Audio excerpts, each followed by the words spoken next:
তো আমার আচ্ছা স্ক্রিনটা তো ঠিক দেখা আছে ভাই, যাচ্ছে না?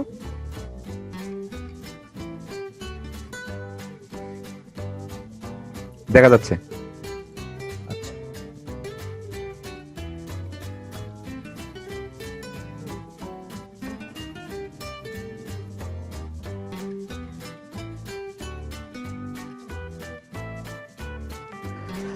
তো আমরা এখানে যারা আছি, আমরা এখানে সবাই কিন্তু ডিজিটাল মার্কেটিং এবং গ্রাফিক ডিজাইন। তো গ্রাফিক ডিজাইনের সাথে ডিজিটাল মার্কেটিং এর একটা যোগসূত্র এজন্যই আছে, কারণ আপনারা বিভিন্ন প্রতিষ্ঠানের হয়ে বা নিজেদের হয়ে যখন আপনারা মার্কেটিংটা করতে যাবেন, তো সেক্ষেত্রে আপনাদের নিজেদের জন্য কিছু অ্যাড অ্যাড করার জন্য কিছু আপনার ফেসবুক ব্যানার এবং ফেসবুক পেজের যে যাবতীয় যে ডিজাইনগুলো আছে, এগুলো আপনারা যদি নিজেরা করে নিতে পারেন, তো সেক্ষেত্রে আপনাদের অনেকটা আর কি অর্থনৈতিকভাবে সেভ হবে। তো এই কারণে আমরা দেখা যায় কি বেসিক গুলার জন্য আমরা দুইটা গ্রুপে এক করে দিই, সেটা হচ্ছে কি গ্রাফিক ডিজাইন এবং ডিজিটাল মার্কেটিং।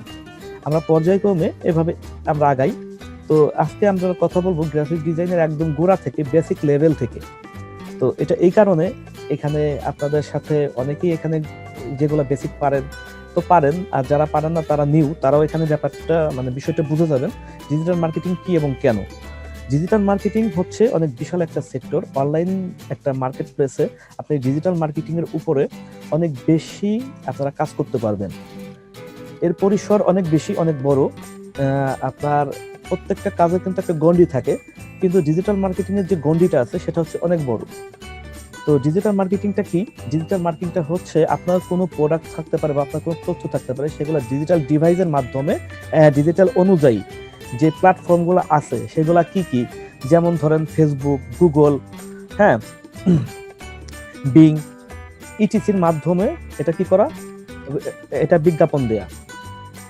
সর্বপরিসরে একটা কথা আমরা সবসময় বলে থাকি, সেটা হচ্ছে কি, আমরা ডিজিটাল মার্কেটিং এর মাধ্যমে আমাদের যে টার্গেটেড যে কাস্টমার গুলা থাকে বা আমাদের টার্গেটেড যে মানুষগুলো থাকে তাদের কাছে খুব সহজেই আমাদের সেবাটা বা আমাদের তথ্যগুলো আমরা পৌঁছে দিতে পারি।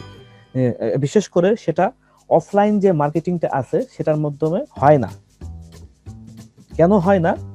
ধরেন আপনি টেলিভিশনে আপনি একটা বিজ্ঞাপন দিয়েছেন, একটা সাবানের বিজ্ঞাপন দিলেন, তো এই সাবানের বিজ্ঞাপনটা কেউ দেখতেও পারে বা কেউ দেখতে নাও পারে, হ্যাঁ।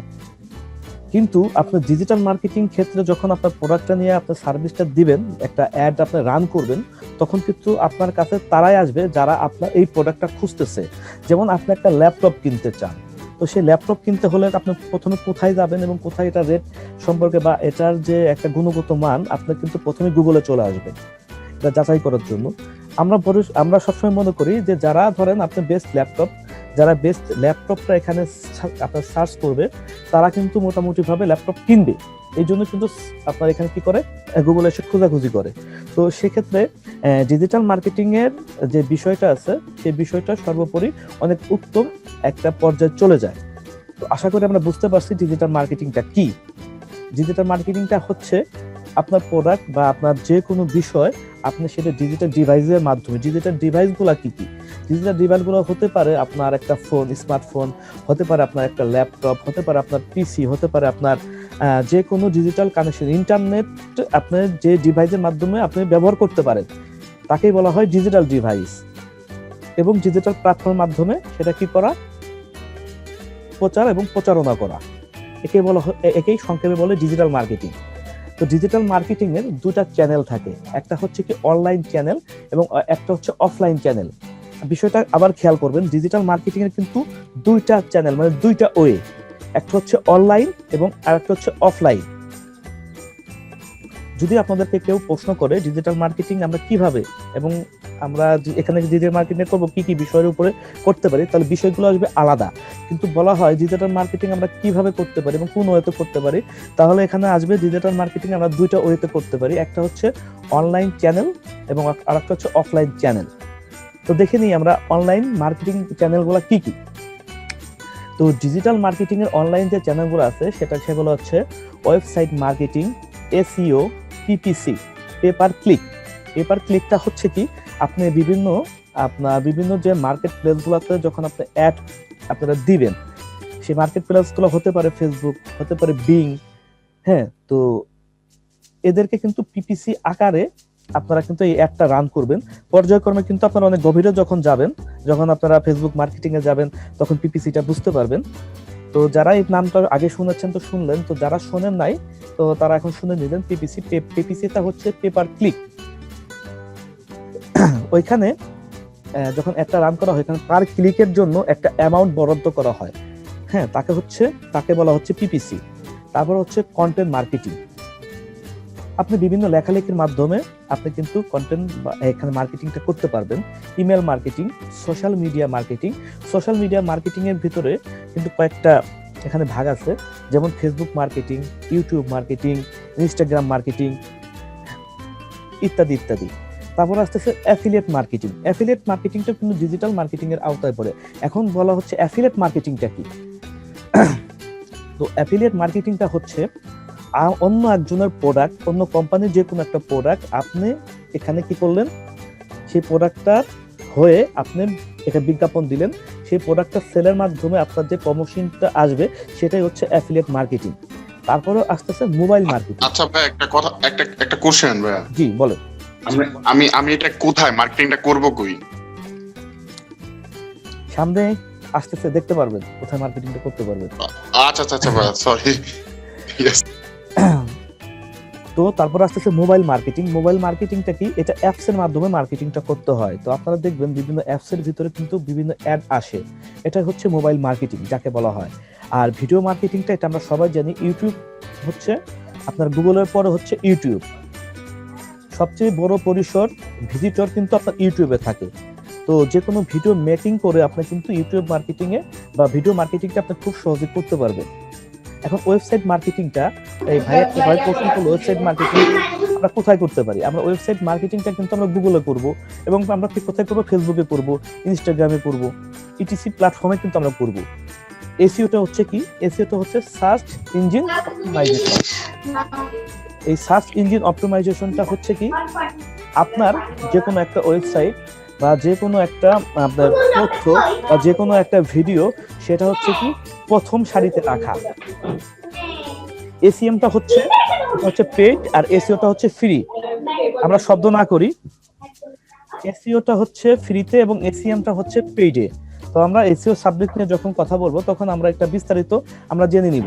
তো আমরা এখন দেখে নেই আমাদের অফলাইন চ্যানেলগুলো কি কি আছে। অফলাইন চ্যানেলগুলোর মাধ্যমে আপনারা যে মার্কেটিং গুলো করতে পারবেন সেটা হচ্ছে television marketing, SMS marketing. SMS আপনারা দেখবেন বিভিন্ন সময় আপনাদের ফোন নাম্বারে অনাকাঙ্ক্ষিত এসএমএস থাকে বিভিন্ন কোম্পানির হয়ে, এটা হচ্ছে এসইও মার্কেটিং। তারপর হচ্ছে রেডিও মার্কেটিং।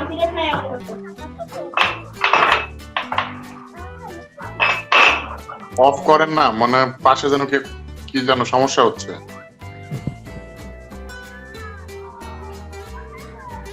তো তারপর হচ্ছে কি এসএমএস মার্কেটিংটা আমরা বুঝতে পারলাম। রেডিও মার্কেটিং, রেডিওর মাধ্যমে বিজ্ঞাপন এখন করা যায়, আগেও করা যেত, কিন্তু আগের থেকে এখন যে এফএম রেডিও গুলোর মাধ্যমে অনেক ভালো এবং বড় পরিসরে কিন্তু মার্কেটিং গুলো করা যায়। তারপর আসতেছে বিলবোর্ড মার্কেটিং। সেই বিলবোর্ড মার্কেটিংটা কি, বিভিন্ন সময় বিভিন্ন সাইনবোর্ডের মাধ্যমে বা বিভিন্ন পোস্টারিং এর মাধ্যমে যে মার্কেটিং গুলো করা হয়, এটা হচ্ছে বিলবোর্ড মার্কেটিং।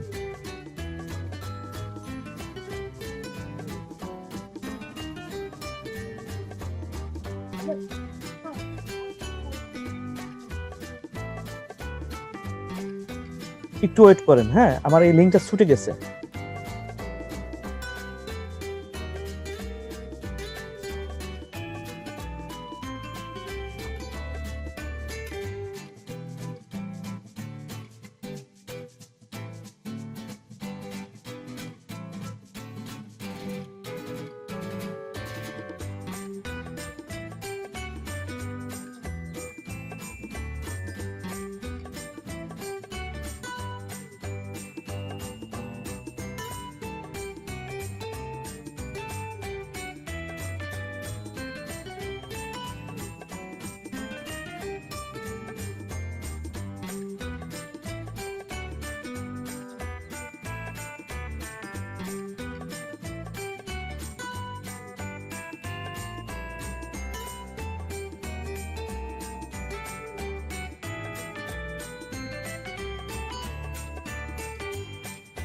হ্যালো,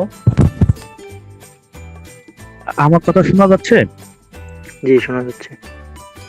আচ্ছা, একটু আমি আপনাদের কাছে দুঃখিত, আমার এই যে পাওয়ার পয়েন্টের লিঙ্কটা ছুটে গেছিল, তো এই কারণে একটু বিঘ্ন ঘটলো ক্লাসে। তো আমরা চলে যাই। তো আমরা দেখলাম কি, আমরা ডিজিটাল মার্কেটিং এর দুটো চ্যানেল দেখে আসলাম।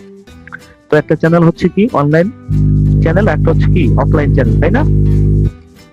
এখন আমরা দেখবো হ্যাঁ, মাইকে প্রবলেম করতেছে। why digital marketing is important on your business. Digital মার্কেটিংটা আমাদের ব্যবসার জন্য কেন এত গুরুত্বপূর্ণ? হ্যাঁ, আপনার মাইকে মনে হয় একটু প্রবলেম করতেছে। এখন ঠিক আছে? জি ভাই, ঠিক আছে। আচ্ছা, তো আপনি ডিজিটাল মার্কেটিং এর মাধ্যমে আপনার ব্র্যান্ডটা, আপনার যে ব্র্যান্ড আছে একটা, সেই ব্র্যান্ডটা কিন্তু আপনি অ্যাওয়ারনেস খুব সহজেই করতে পারেন। কারণ আপনি একটা বড় পরিসর, একটা বড় একটা আপনার সমাগম কিন্তু আপনি এই ডিজিটাল মার্কেটিং এর মাধ্যমে খুব সহজেই কিন্তু এখান থেকে পাচ্ছেন। যেমন ধরেন আমরা ইনস্টাগ্রাম থেকে কিন্তু বেশ ভালো আমরা এখানে ভিজিটর গুলো পেয়ে থাকি, ফেসবুকের মাধ্যমে পেয়ে থাকি। তারপরে গুগল, এটা তো প্রথম র্যাঙ্কিং এ আছে। তারপর আসলে কস্ট, মানে খুব কম খরচে আপনার মার্কেটিংটা কিন্তু আপনি করতে পারছেন। যেমন টেলিভিশন, রেডিও বা বিলবোর্ডের মাধ্যমে আপনি যে মার্কেটিংটা করতে গেলে এখানে আপনার কস্টটা অনেক বেশি পড়ে যাবে, কিন্তু ডিজিটাল মার্কেটিং এর ক্ষেত্রে আপনার এই কস্টটা কিন্তু অনেকটা কম খরচে আপনি কিন্তু এখানে করতে পারবেন। কাস্টমারের কাছে খুব সহজ এবং খুব কাছাকাছি কিন্তু থাকা যাবে এই ডিজিটাল মার্কেটিং এর পদ্ধতিতে। আপনার যে একটা লয়ালিটি, একটা ইনকাম, যেমন অনেক কোম্পানি দেখা যায় যে খুব সহজেই এখানে আসে, হঠাৎ করে চলে আসে এবং খুব সহজে কিন্তু তারা কি একটা লসের খাতায় তাদের নাম পড়ে যায়। কেন পড়ে যায়? তাদের লয়ালিটি যে বিষয়টা, সেই বিষয়টা তাদের কাছে থাকে না। কিন্তু ডিজিটাল মার্কেটিং এর ক্ষেত্রে সেই সম্ভাবনাটা নাই। আপনি কাস্টমার স্যাটিসফাই আপনি যেখানেই থাকেন না কেন। যেমন দেখেন, যখন আমরা ফোন ইউজ করি, ইন্টারনেট ইউজ করি, হ্যাঁ, কোথায় গ্রামীণ কাস্টমার কেয়ার আছে বা কোথায় কি আছে, আমরা কিন্তু ঘরে বসে সেগুলা কিন্তু আমরা অনেক খুব সহজেই ওনাদের সাথে কন্ট্যাক্ট করে আমাদের যে প্রবলেমগুলো থাকে সেগুলা কিন্তু কি আমরা সলিউশন করে দিতে পারি। তো ডিজিটাল মার্কেটিং এর ক্ষেত্রে আপনার কাস্টমারের মন রক্ষা করা খুবই সহজ হয়ে যাবে। কোন মার্কেটিং বা কোন মার্কেট প্লেসটা কখন উপরে আসতেছে, কোন মার্কেট প্লেসে সবচেয়ে ভালো ট্রাফিক আসতেছে, হ্যাঁ, সেটা কিন্তু ডিজিটাল মার্কেটিং এর মাধ্যমে খুব সহজেই জানা যায়। তো এই কারণে কোনো ব্যবসা প্রতিষ্ঠানের জন্য বা নিজের বিজনেসের জন্য ডিজিটাল মার্কেটিং এর গুরুত্বটা অপরিসীম।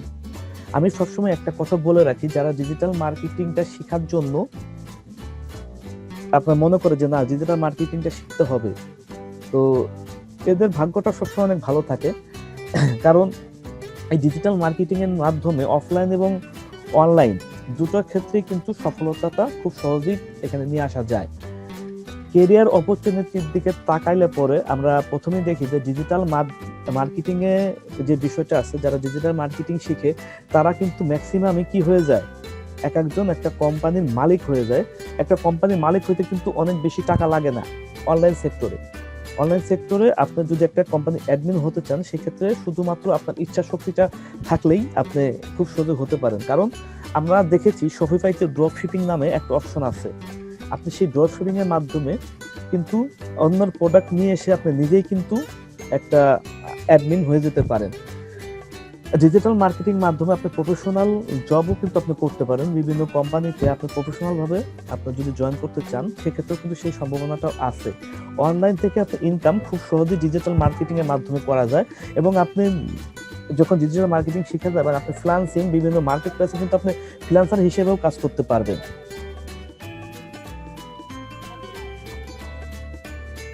তো ডিজিটাল মার্কেটিং এর ভিতরে এটা এখানে প্রোডাক্টের আবার দুইটা রকম আছে। একটা হচ্ছে কি ফিজিক্যালি প্রোডাক্ট, আর একটা হচ্ছে ডিজিটাল প্রোডাক্ট। ফিজিক্যালি প্রোডাক্ট গুলা কি, যে প্রোডাক্টটা বয়ে নিয়ে আসতে হয় তাকে বলা হয় ফিজিক্যালি প্রোডাক্ট। আর যে প্রোডাক্টটা বয়ে নিয়ে আসা লাগে না তাকে বলা হচ্ছে ডিজিটাল প্রোডাক্ট। যেমন ডিজিটাল প্রোডাক্টের ভিতরে দেখেন এখানে, যেমন একটা উইন্ডোজ বা একটা ক্লিনার বা একটা অ্যান্টিভাইরাস, এগুলা কিন্তু বয়ে নিয়ে আসতে হয় না। এগুলা শুধুমাত্র আপনি যে কোনো একটা কে বা যে কোনো একটা অপশনের মাধ্যমে কিন্তু আপনি এই সার্ভিসটা নিতে পারেন। এটা হচ্ছে ডিজিটাল প্রোডাক্ট। আর ফিজিক্যাল প্রোডাক্ট হচ্ছে কি, যে প্রোডাক্টটা আপনার কাছে বয়ে নিয়ে আসতে হবে তাকে বলা হচ্ছে ফিজিক্যাল প্রোডাক্ট। পরিশেষে আমরা ডিজিটাল সার্ভিসগুলো দেখি। ডিজিটাল মার্কেটিং শিখলে আপনি ডিজিটাল কি কি সার্ভিসগুলো আপনি দিতে পারবেন সেটা হচ্ছে কি এসিএমটা আমি একটু আগেই বলে দিয়েছি। সোশ্যাল মিডিয়া মার্কেটিংটা দিতে পারবেন, অ্যাপ ডেভেলপমেন্ট এখানেও আপনি মার্কেটিংটা করতে পারবেন, ওয়েব ডিজাইনের ভিতরে আপনি মার্কেটিংটা করতে পারবেন, এসইওটা তো আপনি 100% করতে পারবেন, এবং ইমেল মার্কেটিং, ভিডিও, ইটিসি আপনি কিন্তু ডিজিটাল মার্কেটিং বা ডিজিটাল সেবার ভিতরে আপনি এগুলো করতে পারবেন। তো আমি এক নজরে আপনাদেরকে দেখিয়ে দিলাম ডিজিটাল মার্কেটিং কি এবং কেন এবং কোন কোন সেক্টর এবং কোন কোন উপায়ে আমরা ডিজিটাল মার্কেটিং গুলো করতে পারি। এখন আশা করি আপনারা মোটামুটি ভাবে ক্লিয়ার হয়ে গেছেন। যদি কারো কোনো এর উপরে প্রশ্ন থাকে তো আপনারা এখন প্রশ্ন করতে পারেন।